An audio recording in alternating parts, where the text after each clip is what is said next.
저희가 계속해서 갈라디아서 말씀을 묵상하고 있죠. 오늘은 저희가 성령을 따라 행하십시오. 굉장히 이제 중요한 말씀으로 접어들었는데,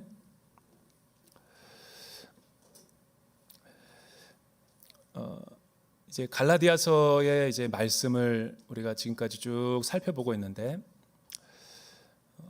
지금까지는 복음이 우리를 어떻게 변화시키는가, 또 예수님을 믿게 되면 우리의 신분은 어떻게 달라지는가에 대해서 초점을 맞췄다면, 이제 지난주 말씀부터 남은 6장까지는 이제 예수를 믿은 사람이 어떻게 복음에 따라서 신자답게 또 하나님의 사람으로서 이 세상 속에서 살아갈 것인가, 윤리적인 지침이 주어지고 있죠. 하나님이 이신 칭의의 믿음을 통해서 또 십자가의 복음을 통해서 우리의 신분을 의롭다라고 법적인 선언을 해준 거죠. 아직도 새까만 죄인이고 아직도 죄의 허물이 많아서 두려움과 불안과 염려가 있지만, 중요한 사실은 우리 안에 생명이 시작되었다라는 거죠.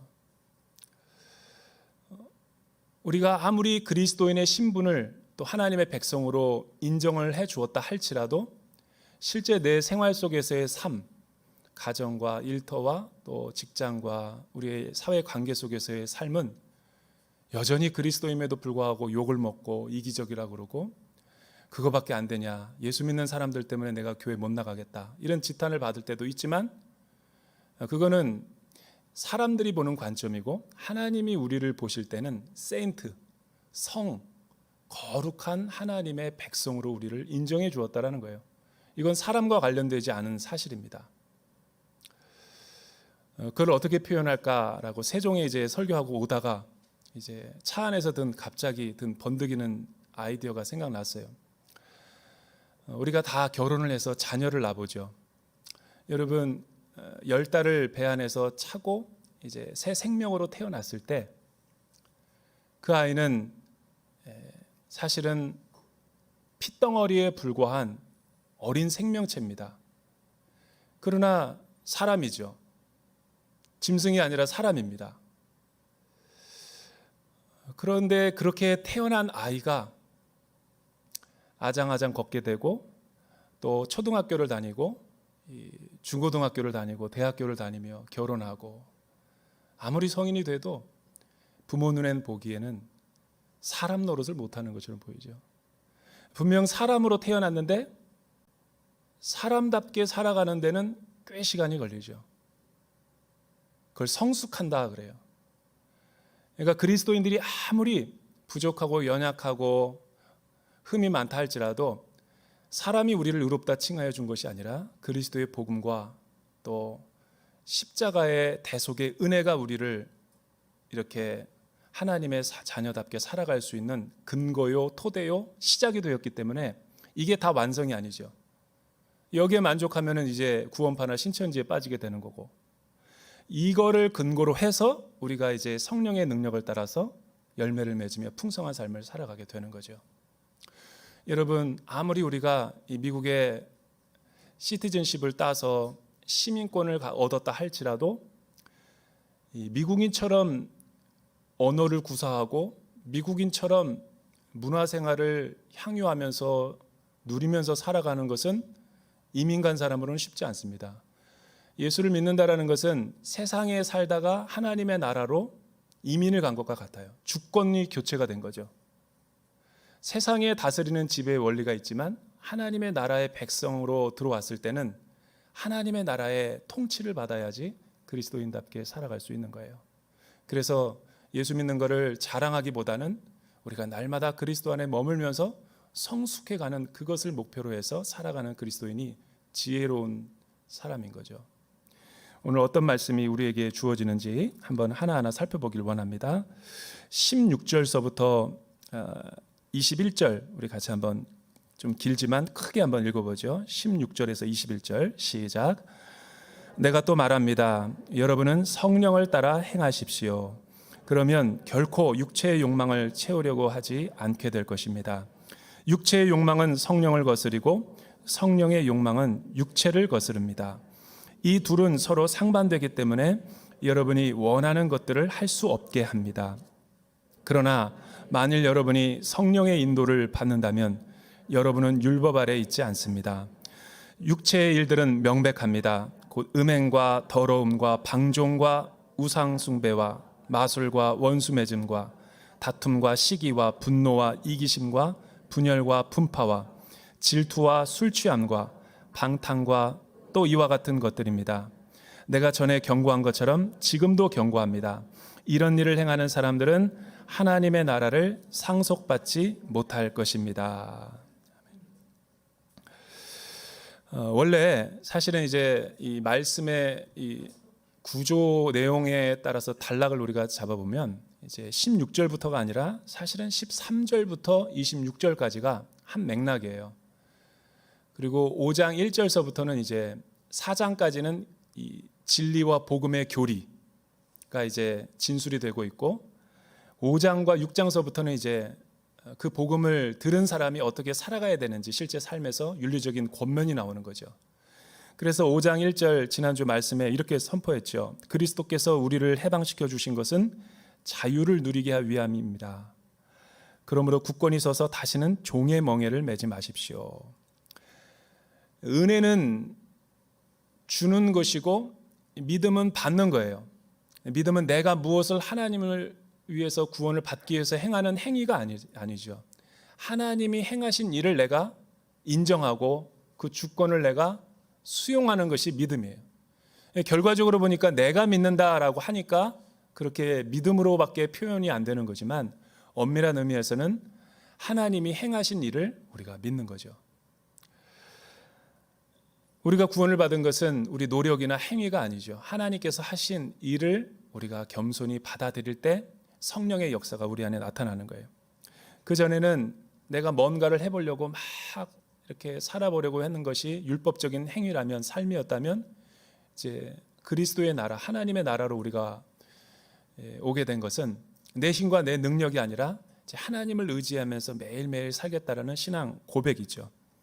그거를 지금 종의 멍에는 율법적인 삶이고 자유와 해방은 자유인의 삶이다라고 지금 바울이 표현한 거예요.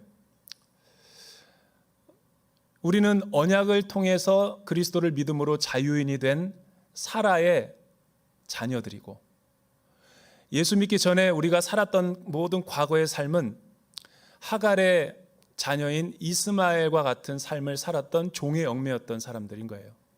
근데 종의 삶은 상속을 받지 못해요. 하나님의 나라의 유업을 받지 못하죠. 그러나 사갈의 자녀인 그리스도를 통해서 우리가 구원을 얻은 우리의 자녀들은 성령의 선물로 상속자가 되는 거예요. 그러니까 예수 믿는 사람들의 여러 가지 받을 유업이 있는데 가장 큰 유업은 첫 번째로 성령이죠. 성령을 받는다라는 것이 무슨 말인가? 성령을 따라 산다라는 것이 무슨 말인가? 이 말을 곡해를 해서 내가 또 무엇을 해야 된다거나 성령을 받기 위해서 내가 뭐 어떤 훈련이라든가 어떤 또 이렇게 노력 또 어떤 내가 뭐 완벽주의적인 추구 또 신비주의적인 어떤 열광주의적인 어떤 성령의 은사 내지는 어떤 기도원의 효험이 있는 원장 밑에 가가지고 성령을 내가 수여받아야 된다, 안수받았고 안찰해야 된다 이런 따위가 아니죠. 그거는 말을 지극히 오해하고 있는 거예요. 만약 그렇게 된다면 우리는 또 성령을 따라 사는 것도 율법주의로 환원시켜버리는 오류에 빠지는 거예요. 예수 믿은 다음부터 변화가 일어나는 세 가지의 우리 삶이 있는데 첫째는 뭐냐면 자유를 주시는데 그 자유를 가지고 나의 유익과 욕망을 위해서 쓰면 안 된다는 거예요. 하나님이 선물로 주신 그 자유와 율법으로부터의 해방으로 서로 낮아져서 사랑의 종노릇을 해라. 그 말이 13절에서부터 15절까지 나와 있는 지난주의 말씀의 내용이었고 두 번째는 이제 우리가 읽은 16절에서부터 21절까지 성령을 유업으로 선물로 주시는데 예수를 믿는다라는 것은 성령을 받는다라는 것과 똑같은 말입니다. 왜냐하면 고린도전서에 보면 성령이 아니고서는 누구든지 그리스도를 주라고 고백할 수 없다. 이 말을 말하면 성령을 받기 위해서 내가 무엇은 노력을 해야 된다는 걸 말하는 게 아니라 예수를 믿게 되면은 성령님을 통해서 믿게 된 것이기 때문에 성령님이 자동적으로 우리 안에 내주하게 되는 거죠. 그래서 예수를 믿는다라는 것과 성령을 따라 사는 것과 동의어라는 거예요. 이걸 혼동하게 되면 성령을 우리가 율법화시킬 수 있어요. 또 성령의 뭐를 받기 위해서 내가 노력해야 되는가? 그렇게 되면 여러분들의 삶은 지극히 불행해지는 삶을 살게 될 거예요. 왜냐하면 그 누구도 거룩해지기 위해서 우리가 노력으로 되는 건 없거든요. 또 우리의 행위와 우리의 어떤 완벽주의를 통해서 우리가 깨끗해지고 정결해질 수 있는 사람은 아무도 없거든요. 예수를 믿고 난 다음에 일어난 내 몸의 변화는 생명이 들어오게 됐다는 거예요.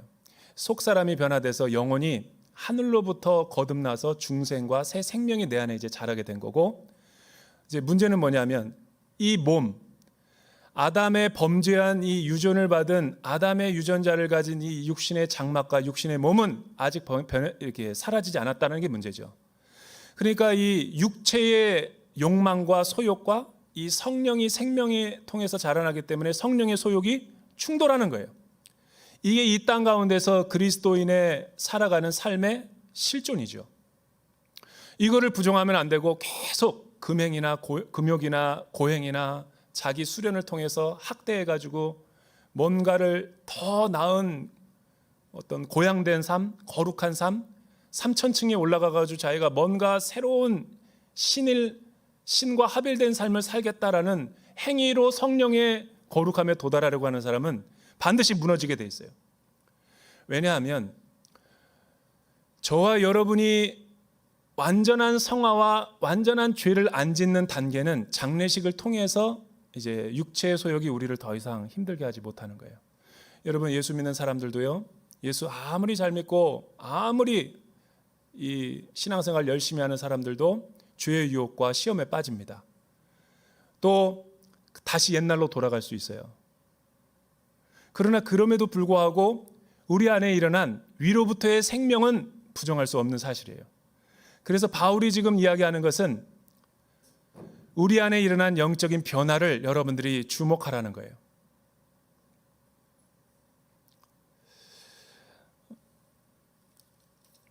아마 성령의 소욕은, 이 육신의 소욕은 계속해서 성령의 뜻대로 살아가지 못하도록 우리를 회방하고 방해할 거예요. 그래서 우리의 마음은 영적 전쟁터인 거예요.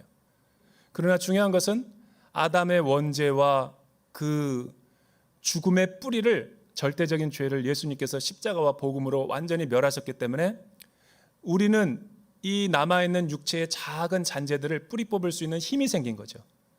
예수 믿기 전에는 불가능했어요. 그래서 우리가 세상의 초등학문 원리, 세상이 이끄는 대로, 육신이 이끄는 대로 살았잖아요. 근데 교회 안에 들어와서는, 주님이 내 안에 들어와서는 더 이상 그렇게 살 수 없게 된 거죠.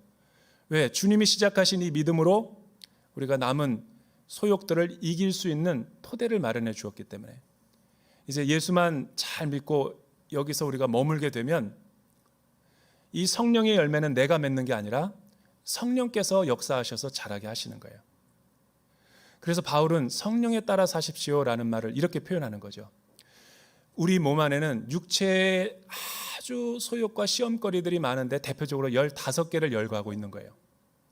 이 15가지의 열거 가운데 첫 번째 것들은 성적인 타락과 방종, 두 번째는 우상 숭배와 술수와 마술과 세상적인 종교적인 이 행위들, 그리고 술 취함과 방탕은 개인적인 일상을 말하는 거예요. 근데 이 세 가지밖에 성령의 소욕을 거스르는 게 없는가? 그렇지 않죠. 이와 같은 것들에 다 포함되어 있는 거예요.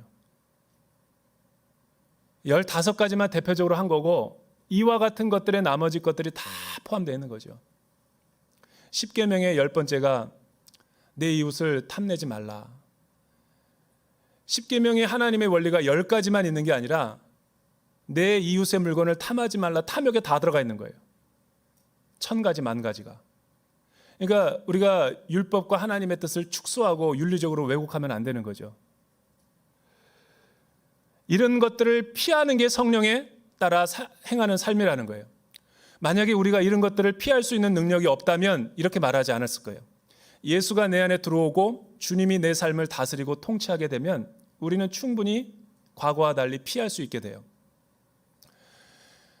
예전에 코로나 이전에 비행기를 우리가 많이 타봤죠. 저는 항상 아울리치 갈 때마다 이 비행기를 타는 거를 눈을 뜨고 가만히 많이 볼 때가 있어요. 너무 신비로워서. 그 무거운 수화물과 이 무거운 비행기가 사람을 태우고 어떻게 창공을 비상하게 되는가. 너무너무 지금 생각해봐도 신비해요. 그런데 여러분 400km가 되면 시속 정확히 바퀴가 떠요. 그 뜨는 원리를 과학자, 물리학자들은 이 만유인력의 법칙은 무조건 중력에 의해서 높이 하늘에 있는 것을 끌어내리는 힘이 있죠. 그걸 중력이라고 그러잖아요. 그런데 비행기가 나는 힘은 두 가지 힘인데 뜰 수 있게 만드는 그 에너지로부터 나오는 부력, 그리고 계속 고도 높은 피트에 올라가서 끝까지 우리 목적지까지 갈 수 있게 하는 이 양력이 서로 작용해 가지고 그렇게 우리가 안전하게 목적지까지 가게 되는 거죠. 나는 그게 그리스도인의 생활의 원리라고 봐요. 예수 믿고 난 다음에 우리도 추락할 수 있어요. 왜냐하면 죄의 유혹이, 죄의 중력이, 세상의 중력이 계속 우리를 유혹하고 끌어내리기 때문에. 그런데 예수를 믿게 된다는 건 뭐냐면 이 성령과 예수 그리스도의 복음의 능력에 의해서 우리가 떠오르게 된 거죠. 그러나 만약에 비행기 안에 있지 않고 비상구로 자기가 내려버린다면 우리는 추락할 수밖에 없는 거죠. 배교만 하지 않는다면 구원의 끝까지 유지가 되면서 성령의 열매를 맺게 돼 있다라는 거예요. 그래서 바울은 이렇게 말하죠. 이 죄의 소욕들보다 더 중요한 것은 성령님이 만들어 가시는 우리의 열매들, 풍성한 삶이 있다라고 강조해요. 22절과 23절을 우리 같이 읽어볼까요? 22절에서부터 23절 시작. 그러나 성령의 열매는 사랑과 기쁨과 화평과 오래 참음과 친절과 선함과 신실함과 온유와 절제입니다. 이런 것들을 금지할 율법은 없습니다. 여러분, 성령의 열매가 9가지가 나오거든요. 여기서 앞에 3가지 사랑과 기쁨과 화평은 하나님과 관계된 것들이에요. 하나님의 성품이죠. 그리고 오래 참음과 이 친절과 선함은 이웃들과의 관계성 속에서 나타나는 성령의 열매인 거예요. 그리고 마지막 신실함과 온유와 절제는 내 내면의 열매가 맺어야 될 나의 성품에 변한 거죠. 이거는 그리스도의 성품이면서 그리스도의 이 장성한 분량인 거죠. 예수를 믿게 한 목적은 바로 여기까지 자라게 하기 위해서 하나님이 우리를 구원하신 것이죠. 근데 이 열매는 왜 열매라고 표현했냐면 사람이 맺는 거라면 열매라고 표현 안 했을 거예요. 나무로 비유하는 거죠. 요한복음 15장에 보면 나는 포도나무요 너희는 가지니 저가 내 안에 내가 저 안에 있으면 이 사람은 과실을 많이 맺나니 나를 떠나서는 너희가 아무것도 할 수 없다. 여러분, 가지가 열매를 맺는 것 같지만 실상은 그렇지 않아요. 가지는 붙어 있을 뿐이고 줄기와 뿌리에서 진액이 나와서 생장을 하게 되고 열매를 맺는 거죠. 이 원리를 지금 예수님께서 말씀하시는 거죠. 여러분, 성령의 열매를 우리가 맺는 것 같지만 사실은 그렇지 않아요. 세상의 유혹과 죄를 멀리하게 되면 우리는 그리스도 안에 관계를 맺고 있으면 저절로 열매를 우리 안에 맺게 돼 있다는 거예요.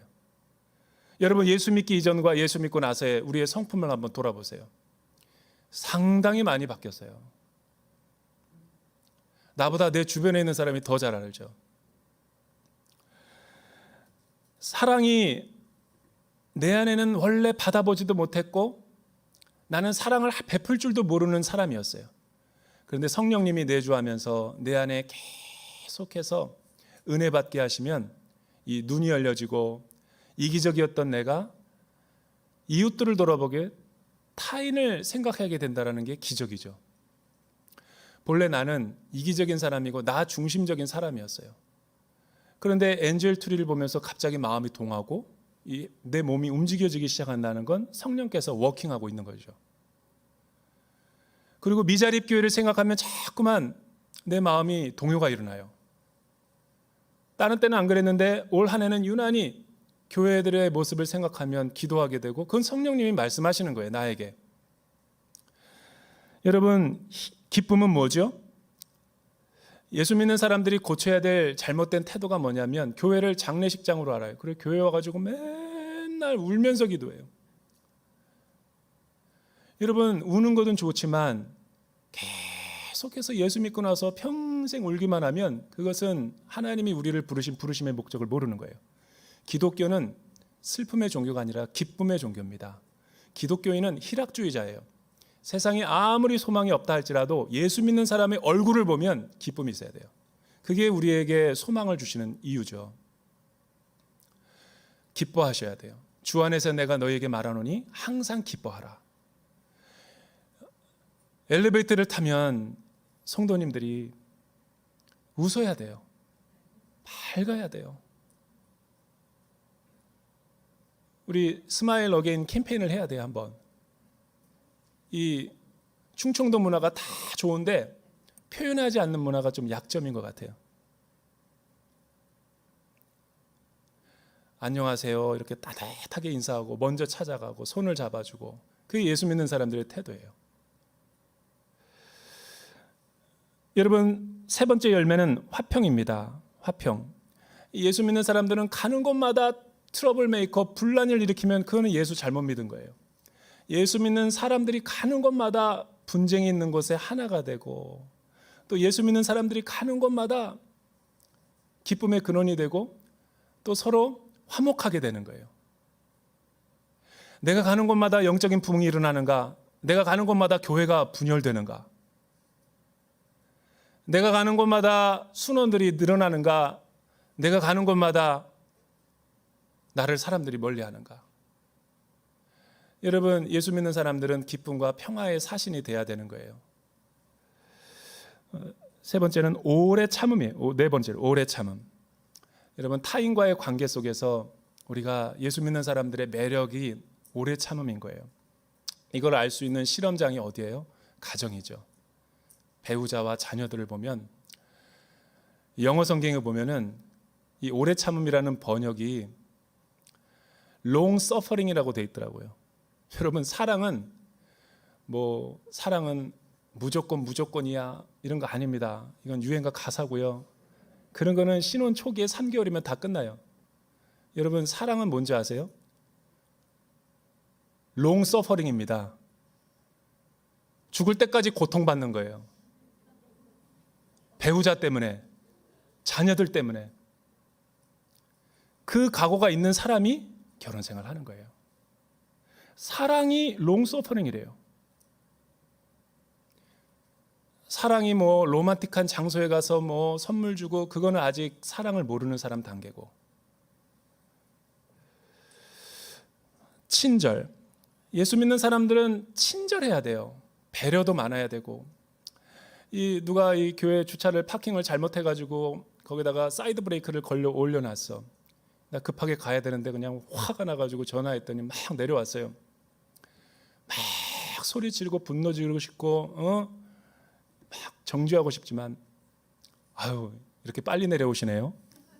반갑습니다. 할렐루야. 안녕히 가십시오. 대전 온누리교회 성도입니다. 다음에 교회 와주시면 고맙겠습니다. 이렇게 가야지. 막 그냥 속에서 이끌어나는 대로, 옛날에 살던 대로 막 해서는 안 될 말, 그런 욕 같은 거 하면 안 되죠. 성령님은 우리를 어떻게 변화시켜 줍니까? 늘 선한 것을 추구하도록 우리 마음 가운데 성령님이 강하게 역사하시고 그렇게 변화시켜 줘요. 내 힘이 아닙니다. 큐티하고 기도하고 새벽 기도하고 예배를 많이 드리면 우리의 본성이 그렇게 선하게 바뀌어지는 거예요. 그리고 신실함이죠. 나는 제일 이해 안 되는 게, 청년들이 아무리 직장 없다고 하지만 1년에 3-4번 이직하는 사람은 참 내가 이해할 수 없어요. 와서 하는 얘기가, 이 사회가 나를 못 알아준다고, 인재를 못 알아본다고, 이 직장은 뭐가 나쁘고 우리 상사는 뭐가 나쁘고, 그런 것만 따지고 본인이 신실하지 않은 건 못 따져요. 여러분, 예수 믿는 사람은 신뢰가 있어야 되고 신실해야 됩니다. 그 신실함이 우리 그리스도인들의 매력이라고요. 그리고 온유함이죠. 온유함은 태어나는 게 아닙니다. 어떤 분들은 목사님, 나는 원래 성격이 이렇게, 나는 원래 새벽 기도를 못하는 체질이에요. 저녁형 인간이지. 그거는 다 자기가 만들어 놓은 율법이에요. 일찍 자보세요. 아니, 태어나면서부터 새벽형 인간이 아니라고 말하는 건 뭐예요? 목사님, 나는 본래 이게 안 되더라고요. 예수 믿고 먹을 얘기 해보려는데 나긋나긋하게 안 되고 좋은 말이 안 나가더라고요. 훈련이 안 돼서 그런 거죠. 야생마에서 그런 거예요. 근데 조련사의 딱 품 안에 딱 가면, 조련을 딱 시키면, 훈련을 시키면 변해요. 그게 온유지, 예수 믿고 태어나서부터 이렇게 간다는 게 아니에요. 우리가 주님을 믿고 나서 얼마나 하나님은 이 세상에서 우리를 연단시켜 주시고 훈련시키면서 온유하게 만들어 가세요. 새벽형 인간이 아닌 분들은 내일부터 한번 해보세요. 김 목사 말대로 순종해 보시라고요. 40일을 완주하는 축복을 얻게 될 거예요. 아멘 안 해도 돼요. 할 때까지 하는 거예요. 내가 오늘 설교 안 끝납니다. 여러분, 절제는 뭐예요? 절제는 사람들이 오해하는 것이, 이 절제는 성령의 열매입니다. 자랑하고 싶고 막 뭔가를 하고 싶더라도 드러내지 않고 칼을 칼집에 담아놓는 그 덕. 성령의 은사는 추구해야 돼요. 그러나 성령의 열매는 달라요. 속성이기 때문에 성령님이 나를 변화시켜 가는 거지 우리가 하는 게 아니라고요. 성령의 은사를 하나님이 다 교회 하나님의 나라를 세우기 위해서 다 한 사람에게 줘요. 반드시 줍니다. 그 은사 가운데 방언이라는 은사를 우리는 다 알고 있을 거예요. 근데 어떤 교단과 교파가 오해해가지고 구원받은 표지를 성령 세례받은 것을 이 방언으로 오해를 해서 한국교회 많이 어지럽혔어요. 제가 예전에 사역했던 교회가 성령의 역사가 굉장히 강력했던 곳인데, 이 방언을 너무 시끄럽게 하니까 옆에 성도님이 찾아온 거예요. 목사님, 이 방언 너무 시끄러워가지고 기도가 안 돼요. 나중에 하다 보면은 저 사람 방언밖에 안 들리고 너무너무 힘듭니다. 좀 그만두게 멈춰주게 해주세요. 왜냐하면 본인이 여기 전세 내서 새벽 기도하는 거 아니잖아. 담임 목사님이 저보고 교육전서 나를 가라 그래가지고 기도하고 있는데 그냥 나도 민망하더라고요. 참 이게 어깨를 도덕였어요. 절제하세요. 잠잠하세요. 더 크게 하는 거예요. 그런 분들을 위해서 말하는 거예요. 러빙유의 새신자가 한 번도 교회 문화에 접해보지 않은 사람이 교회에 왔어요.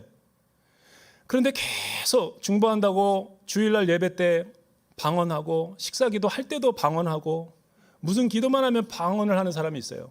그걸 자기의 영을 보호해 준다고 해서 오버하는 거죠. 그런데 그 세 가족이 안 나오게 된대요. 교회 무섭더라. 광신 집단 같더라. 난 무슨 신비주의에 빠진 줄 알았어. 여러분, 그런 새신자들을 배려해서 절제가 안 되나요? 그러면 그거는 성령의 은사가 아닐 가능성이 많아요. 성령의 열매는 절제가 가능해요. 내가 아무리 신유의 은사, 내가 아무리 이 통변의 은사, 이 수많은 초월적인 은사를 경험했다 할지라도 권위자와 교회 질서 안에서 절제하시오. 그러면 절제가 가능한 거예요. 꼭 그런 분은 골방에서 방언 기도는 안 해요. 많은 사람들이 있을 때 크게 해요. 왜 그렇죠? 자기를 과시하는 거예요. 자랑하는 거예요. 아무리 자기가 영적으로 많은 걸 알고 있다 할지라도 초신자가 오면 초신자를 위해서 배려해 줘야 되고 양보해야 되고, 자기가 하고 싶은 말이 있더라도 말이 있다고 그래가지고 다 하는 게 아니라 절제하는 거예요. 아니, 성도님 가운데 미용실에서 이 미용을 했는데 항상 머리가 파마가 잘 나오나요? 못 나올 때도 있지. 항상 여러분이 김장을 하고 김치를 하면 김치가 늘 그렇게 맛있게 잘 나옵니까? 때로는 뭐가 잘못 들어가서 안 나올 수도 있는 거지. 그러면 꼭 어떤 성도님들은 그거를 물어봐요. 어느 미용실이야? 머리가 왜 그래? 식당에 가서 그냥 먹어주셔요. 그 주인에게 또 잘 먹었습니다. 대전 온누리교회 성도입니다. 그리고 나오시면 되는데 김치가 왜 이렇게 맛이 없어요? 고깃집에 가면은 팁도 안 주면서 반찬 달라고 초인종을 14번 누르는 분들이 있어요. 그것도 기도는 엄청 크게 해요. 덕이 안 돼요, 덕이. 그래서 전도의 문이 막히는 거예요. 팁을 두둑히 주고 시키든가 자기가 잘라 먹던가. 그래서 예수 믿는 사람을 싫어하는 거예요. 근데 그게 왜 그런가? 저는 성령님이 잘못해서 그런 우리 품행이 나타난다고 보지 않아요. 성령님은 날마다 우리를 깨우시고 우리에게 순종하라고 하시고 말씀해 주시는데 예수 믿는 사람들이 교만해서 그래요. 안 들어요. 순종을 안 해요. 성령의 열매를 맺으려면 우리가 오늘 마지막 말씀 가운데 보면 성령으로 산다. 이제 그리스도께 속한 사람들은 육체와 함께 옛사람, 예수 믿기 전에 가진 우리의 몸의 성품과 기질들을 욕망을 십자가에 이제 못 박은 사람들이 돼서 의롭게 됐다. 그러므로 이제 우리가 성령으로 산다면 성령님의 순종해서 살아야 된다라고 권면하는 거예요. 여기서 산다라는 말이 재밌어요. 스토케이라는 헬라어인데 영어로 말하면 퍼레이드예요. 국군에 날 때 국군 장병들이 이렇게 쭉 시민들 앞에서 시가 행진을 하죠. 그걸 말하는 거예요. 뭘 말하려는 걸까요? 성령님이 우리의 인생을 강권하셔서 견인해 주시는 거예요. 하나님의 뜻대로. 그런데 그 성령님의 말을 내 2개의 소욕이 있다 보니까 내가 자꾸만 누르는 거예요. 그리고 순종하지 않는 거예요. 순종하지 않으면 열매가 더디 맺는 거예요. 그래서 우리 안에 그 2가지 성품이 공존하게 되는 거죠. 만약 저와 여러분의 삶이 성령님이 이끄시는 삶으로 하나님 나라 백성의 삶으로 급격하게 변화되려면 어떻게 해야 돼요? 영혼의 번지 점프를 해야 돼요. 하나님이 이끄시는 대로 내가 한번 첫 발을 하나님이 가신 그 앞발자국 퍼레이드로 순종하는 거예요. 그게 따라간다는 말이죠. 그렇게 살지 않고 예수 믿으니까 아무 변화 없는 것은 나의 직무유기고 내 책임이죠. 성령에 민감해 보십시오. 성령님이 우리를 계속해서 말씀하십니다. 여러분 그 길이 올바른 길이에요. 그 길로 따라가면 저와 여러분은 풍성하게 열매를 맺는 거예요. 그렇게 복된 삶을 살아가기를 주님의 이름으로 축원합니다. 기도하겠습니다. 사랑하는 주님 감사합니다. 예수 믿고 구원받은 데 머무르는 것이 아니라 그 주신 자유와 기쁨과 해방을 가지고 열매를 가지고 사랑의 종노릇을 하게 도와주시옵소서. 그리고 성령님이 이끄시는 낯선 환경이라 할지라도 하나님을 신뢰함으로 순종할 수 있게 축복하여 주시옵소서. 예수님의 이름으로 기도드립니다.